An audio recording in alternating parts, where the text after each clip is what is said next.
Bonjour, Monsieur le Président. Je voudrais bien décliner toute mon identité avant de commencer cette vidéo, mais je suis bien conscient qu'il y a des gens qui portent le même nom que moi et j'ai pas forcément envie de les associer à la vidéo que je fais aujourd'hui. Donc, je vais me présenter à vous comme Faraday Man, un nom qui est tiré de cette fameuse boîte qui protège le matériel contre les ondes électromagnétiques. euh, la Faraday Box, la fameuse Faraday Box. Voilà comment je voudrais me présenter à vous aujourd'hui, vu le contexte de la vidéo. Mais c'est clair que si je vous avais en face, je commencerai par me présenter en donnant mon nom, d'où je viens et tout ça. Voilà pour la présentation. Si je m'adresse à vous directement, Monsieur le Président, c'est que la situation est grave. Je me retrouve maintenant à 800 km de chez moi. J'ai déménagé. J'ai déménagé parce que j'ai subi 3 tentatives de meurtre que j'ai expliquées dans mes vidéos précédentes qui sont sur les réseaux sociaux. J'habitais Auch, dans le 32, dans le Gers, dans une petite ville que vous connaissez bien, à 100 km de Toulouse. Et je me retrouve aujourd'hui en catastrophe à 800 km de chez moi. Ma famille est venue me chercher en catastrophe. C'était pas prévu du tout. Et je me retrouve maintenant ici. Et depuis que je suis ici, j'ai déjà subi encore 3 tentatives de meurtre. La dernière fois, mon cœur s'est arrêté. Ils m'ont encore envoyé des ondes, comme ils le font. Et je vais mettre une vidéo que vous allez voir, où c'est tous les jours qu'ils m'envoient des ondes. Ce qui se passe, Monsieur le Président, c'est que l'année dernière, face à la situation de Kylian Mbappé qui devenait vraiment insupportable, j'ai dû mettre une vidéo dehors pour le mettre sur la piste de ce qui n'allait pas avec lui. Parce que je sais que Mbappé a reçu une puce cérébrale en 2023 et qu'à partir de ce moment-là, ça a été un cauchemar pour lui. J'ai déjà expliqué dans mes vidéos précédentes les circonstances dans lesquelles c'est arrivé et les personnes qui l'ont piégé. Donc, j'ai essayé de mettre Mbappé sur donc, la piste de ce qui s'était passé. Et depuis, on a essayé de me tuer. J'en suis maintenant à ma 5e tentative. Puisque dernièrement, comme je vous dis, je me lève le matin, enfin, j'essaie de me réveiller le matin et je peux pas.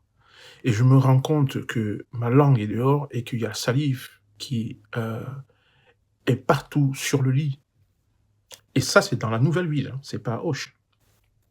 Donc, et je me rends compte que ma tête est en compote. Donc, je prends mon testeur d'ondes et c'est au maximum. À partir de ce moment-là, je commence à faire des enregistrements dernièrement. Et la fois dernière, ils m'ont suivi jusqu'au matin, c'est-à-dire que je ne dors plus. Depuis que j'ai constaté qu'on essaye de me tuer, Monsieur le Président, je ne dors plus. Comme je le faisais là-bas. Je ne dormais plus jusqu'à ce qu'on vienne me déménager. Il y a des gens qui sont là pour m'abattre. Et donc, la fois dernière, c'était assez spectaculaire parce que j'étais au salon et ça n'allait plus, je suis venu dans la chambre. Ça n'allait plus, je vais ailleurs, ça ne va pas. Et ils m'ont suivi comme ça toute la soirée. À 5h, 6h du matin, j'étais fatigué. Donc, il fallait que je m'affale parce que j'avais sommeil et que je ne peux pas dormir. Le temps que je m'affale, ils m'ont envoyé des ondes qui m'ont arrêté le cœur pratiquement. Parce que non seulement j'ai suffoqué sur l'instant et j'ai senti mon corps partir, mais comme je fais des exercices respiratoires et tout, il y avait une certaine réserve quelque part, il y a un miracle qui s'est produit et j'ai quand même survécu. J'ai quand même survécu et c'est ce qui m'a décidé à partir de ce moment-là à faire cette vidéo parce que je ne sais pas vers qui me tourner. Je pense, Monsieur le Président, qu'il y a une Gestapo. Parce que cette Gestapo dont m'a parlé Elie, et qui était présente aux États-Unis et qui faisait des ravages, où il y a des crimes qui ne sont pas expliqués du tout, où des gens meurent comme ça sur leur lit sans bien s comprendre ce qui est en train de se passer. Et aujourd'hui, grâce à ce témoignage que je suis en train de faire, j'ai envie de dire aux Américains et aux Français, pour les morts qui vont certainement arriver, il y a des gens qui tuent en silence avec des armes à honte. C'est ça qui est en train de se passer. J'ai déménagé, j'ai tout laissé là. C'est-à-dire que j'ai dû partir en catastrophe. Ma vie ne fait plus de sens, monsieur le président. Il faut savoir que j'ai en plus un RQTH. Un RQTH qui m'a été causé par la puce que j'ai dans la tête. Parce que ce qui s'est passé l'année dernière, en 2023, lorsque j'ai rencontré Élie, on discutait pour faire un résumé de comment ça s'est passé. Il est venu s'asseoir auprès de moi. J'étais dans le jardin. Il est venu s'asseoir auprès de moi. Il était à l'autre bout du banc. Donc, il y a à peu près 24 heures, hein, dans le jardin de notre complexe. Et donc, il est sorti de l'immeuble et il est venu s'asseoir là. Et on a échangé. Et puis, au fur et à mesure de la conversation, on s'est rendu compte qu'on avait des atomes crochus sur la vie en général, le sport, des choses, et même sur la société en général. Donc, on est parti dans une conversation qui nous a amené à creuser un tout petit peu. Il m'a demandé ce que je fais et tout ça. Bref, je lui ai fait un petit résumé de mon état, y compris de mon état de santé, parce qu'après, il m'a demandé alors, tu fais quoi dans la vie et tout. Donc, je lui ai expliqué. Et je lui ai expliqué aussi, par la force des choses, que j'avais mal à la tête et que ce mal ne disparaît pas et que c'est un mal qui m'a coûté énormément dans ma vie professionnelle et ailleurs. Et à ce moment, je ne sais pas que c'est un agent secret.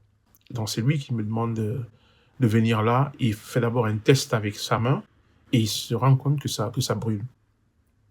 Il me dit: «Attends-moi». Il revient avec une tablette et un tout petit truc comme ça, c'était un testeur en fait, et il s'est rendu compte que j'émettais énormément. Il m'a dit que j'avais une puce et il s'est mis à pleurer à ce moment-là. Il m'a demandé pardon parce qu'il avait échangé avec moi, il avait compris que je suis quelqu'un qui cherche pas d'histoire et que je suis voilà, je j'ai et ça l'a choqué et donc il s'est mis à pleurer. Il m'a demandé pardon et quand je lui ai demandé pourquoi il me demande pardon et là, il m'a décliné son identité. Il m'a dit qu'il était agent, agent secret, qui travaillait avec